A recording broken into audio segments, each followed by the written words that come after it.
मावळ लोकसभा मतदारसंघामध्ये वंचित बहुजन आघाडीकडून माधवी जोशी यांना उमेदवारी मिळाल्यानंतर आज त्यांनी डॉक्टर बाबासाहेब आंबेडकर आणि छत्रपती शिवाजी महाराज यांच्या पुतळ्यास अभिवादन करून प्रचाराला सुरुवात केली।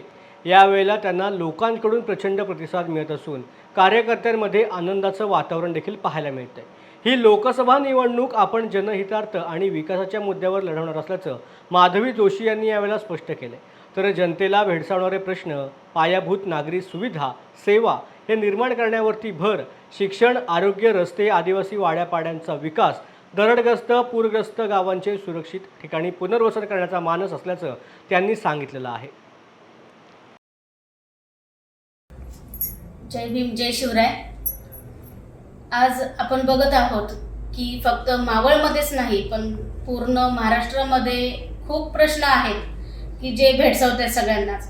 आता जर मावळचा आपण जर विचार करायचा म्हटलं तर सगळ्यात पहिला प्रश्न येतो तो रोजगारी।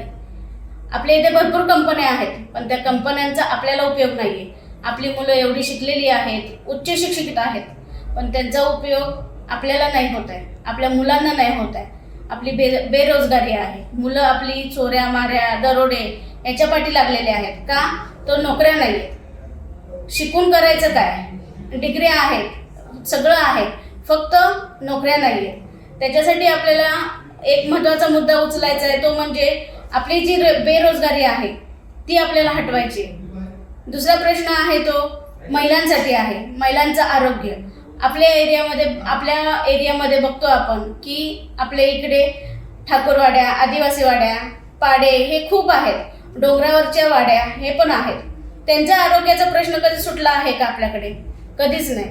आत्ता सुद्धा आपण बघतो की त्यांचं जर डिलेवरी झाली तर त्यांना कुठलीही सोय नाही आहे, घरच्या घरी त्यांच्या डिलेवरी होत असतात, त्यांना कुठलं आरोग्य नाही आहे, त्यांना कुठल्या गोळ्या चालू नसतात, त्यांचं कुपोषित मुलं जन्माला येतात। काही तर आत्ता मी कालच बघितलं तर ह्या वर्षामध्ये 600च्या वरती मुलं जी नवजात बालकं आहेत त्यांचा मृत्यू झालेला आहे।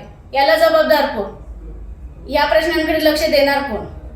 दुसरे प्रश्न आहेत ते आपले जे आहेत पाणी, लाईट आणि रस्ते। रस्त्यांची जर अवस्था बघितली तर खूप बेकार आहे। एखादा जर तिथून जर पेशंट गेला तर त्याची गॅरंटी देऊ शकत नाहीत असे रस्ते आहेत आपले। भीमाशंकर रोड आहे, आपलं माथेरानचं आहे, ह्या रस्त्यांकडे कोणी लक्ष देत नाही। तिथं जर दरड कोसळली एखाद्या वेळेस तर तिथं जर जायचं म्हटलं तरी प्रॉब्लेम आहेत। त्यामुळे हे जे काही प्रश्न आहेत ते पुढे सोडवण्याचा प्रयत्न मी नक्कीच करेन।